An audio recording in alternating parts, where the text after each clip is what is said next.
Do you think that we will come to rue the day that we went large, or that the government, the country went large on this slogan, Protect the NHS? I really believe so, Dan. I mean, if you look, Cancer Research UK, Macmillan Fund, the Office of National Statistics have all come up with separate calculations of the number of excess cancer deaths there's going to be.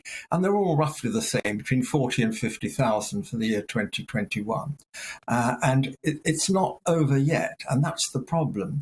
Cancer is predominantly a disease of people over 50. Sure, it occurs in babies and children, but it's relatively rare, fortunately. And those are the people, the over 50s, that do what they're told by government and government rules, you know. And if it says protect the NHS, they have interpreted it in the worst possible way. The trouble is with these strap lines, these slogans, they're made up by very bright guys in Number 10, in the Nudge Unit, in other parts of politics. Very bright guys that are catering for their age group. They don't really understand the implication for a very different age group, an obedient age group, a group that do what they're told, basically.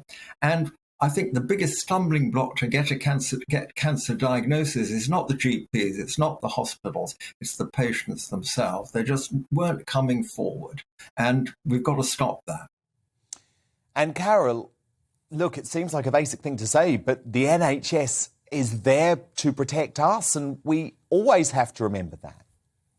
But we're paying for it through the nose in taxation. That's the beauty of the system. It is free at the point of care, based on medical need, not ability to pay. Bevan's words from 1947 when it was thought out.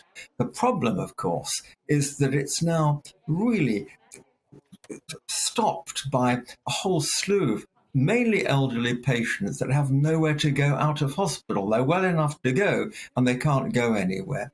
There's more people stuck in hospital because of a lack of placement, social care, care homes and so on, than the number of people in with COVID, which is about 8,000 total, between 7 and 8,000 at the moment in hospital.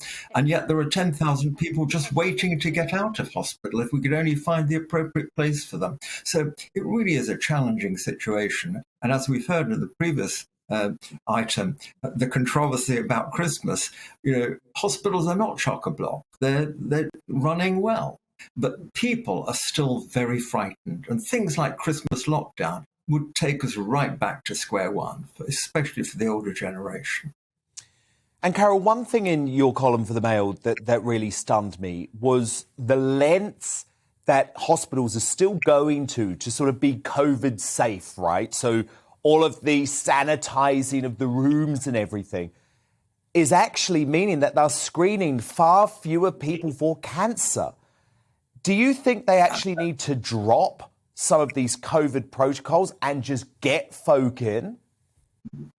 We were getting there so well until Omicron came along 2 or 3 weeks back.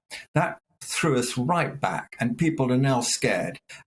Everyone wants to follow government guidelines as though there's some sort of holy grail given to Boris from some magic mountain in the sky. He's getting special information.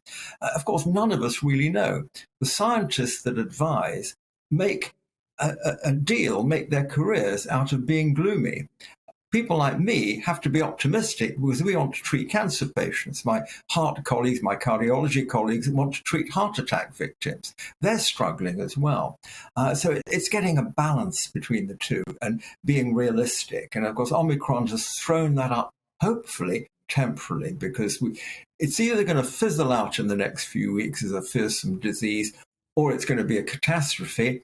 I don't think either of those are quite true. It'll be somewhere in the middle, nearer the fizzling out, I hope. That's because I'm the positive professor, of course, Dan.